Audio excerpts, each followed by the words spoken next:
Everybody,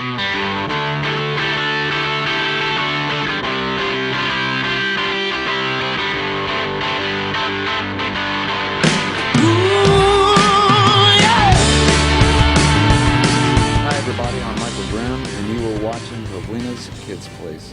Hey everyone, this is Pavlina from Pavlina's Kidz Place, and I'm here on location in Orlando with singer and songwriter Michael Grimm. Hello. Hello, how are you doing? I'm great. How are you? Good, very good. Awesome, that's Thank great. you for having me. Yes, well, thank you for being here with me. So you just performed in Biloxi, Mississippi, and I've been there, so that's a cool area.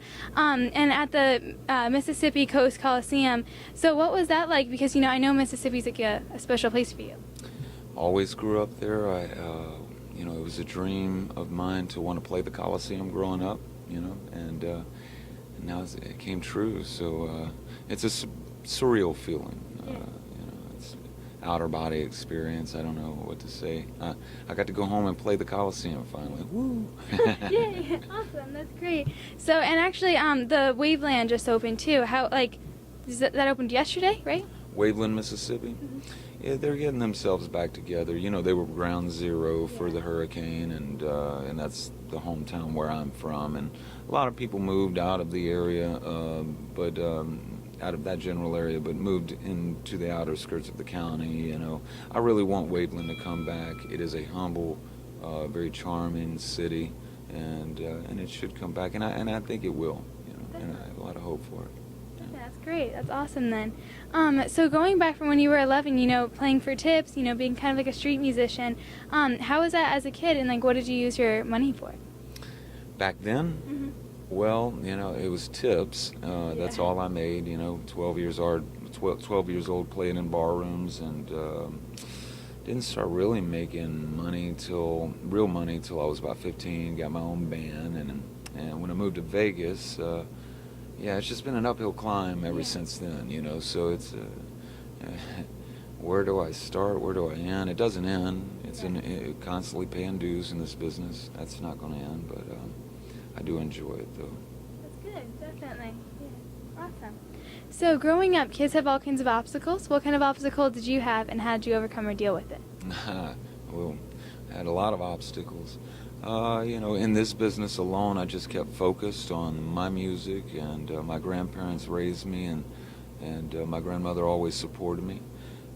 It wasn't easy, but everyone around me growing up, I asked them what they wanted to do when they were growing up, right? And a lot of kids, I don't know, I'm not sure yet. I'll go to college and find out. And when I was in high school, I knew I was a musician, and I would always tell them, please pick something now.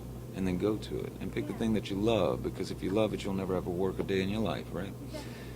So today's generation, I'd really like to help inspire, get them up a bit, and do the things that they think others are doing, because others aren't doing them. Mm-hmm. We need them. So and my life's been just that. I concentrated on one thing. It's been a struggle. It's not going to end, but I have all these lovely fans that I've got out of it. Great career, and I'm getting to meet people like you in this business, so I'm blessed. Yeah, definitely, and your fans are amazing. When I was waiting out there, they're great. Yes, they are diehard. They'll go to war for me. They are. They really are. You should design sweatpants or something though too, because literally they had the full wardrobe. They had the hat. They had. That's a good idea. See, look at that. They could. My wife. She does all the merch, So, oh really? Yeah, because they had the hat on, the shirts on, pins, tote bags, everything. Yeah, sweatpants. I love sweatpants. Start opening up a Michael Grimm line here at Walmart or something. Exactly. Yes, you should definitely do that. So you call on your music on your album Swampy. What does that mean? Swampy. Well, I come from the swamps of Mississippi. When I say it's swampy, it's not like today's music is so polished up and perfect, and in my music you're going to hear moments of human. You're going to hear moments of realness, and that's the art of it. And people getting together and playing live at that moment, and not going back and redubbing things, but capturing the real moment. That's what's important to me, and I think that's what the real art of the business is.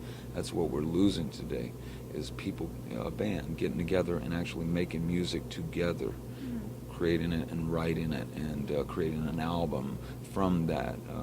I want to pull away from all this processed stuff that the music industry is doing. They're not there.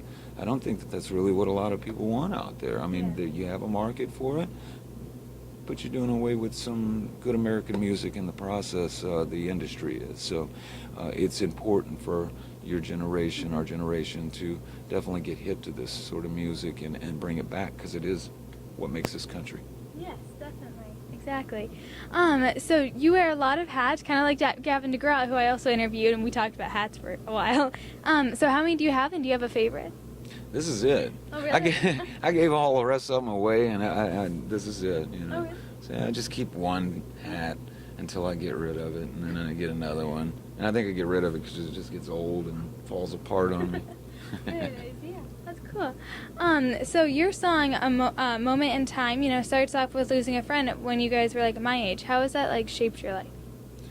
When I was 15, I lost a dear friend, Michael McLean, to a welding machine. He was that was my first death in my life, and I wrote a song, my very first song at that time, about that, and learned about what healing processes I could put myself through. Following that, I lost another friend right there. So it really, I think that really gave the boost that I needed for my career, for me to go after the ambition, you know, because if that wouldn't have happened, I don't think, you know, who knows what would have happened, you know. It definitely struck a chord with me, though. Grimm's Fairy Tales, you know, is the name of your tour. Do you have a favorite fairy tale? I love all of Grimm's fairy tales. There are a few in there that probably shouldn't be in there if you actually read the book. Old German ways, but no. I love Hansel and Gretel. That's one of my favorites. Me too. Yeah. Have you seen the Looney Tunes version of it? Oh, of course. Oh my yes. gosh. Yes. I love Looney Tunes. Yes, I do too. And the old witch lady. Yes, I love yeah. her. Yeah. And she like the whole broom. Okay. Yeah. What's going on with her now today? They don't give her the old voice. You know, have you seen like the witch like today, that her character, she's not that old voice that she used to be. No, it's Looney Tunes voice. isn't what it used I know, to be. right? Yeah, okay, she so used like to be this right? exactly. She's no longer that. No, I don't know what happened. Like they look completely different. I have like the collector's DVD set. Used to watch those in the car. Onto it. Yeah. I know. I love Looney Tunes. They're the best. Yes. So what are your upcoming plans and events? Just going to do this tour, complete it out, and when we're done, get a DVD from this tour, a CD from the tour, and go in the studio, get an original album done that I've been working on, so that I can go back out on tour to promote that one. Everybody's been waiting for this original album. It's been in the making for quite some time, but I must tell everybody, I'm my worst critic. So I'm struggling with what to put on this album to make it right, you know. So it's coming, though. Yeah. Awesome. That's really good then. Well, thank you so much for talking to me. Thank you. I appreciate it. Yeah, all my pleasure. At least for this moment in time.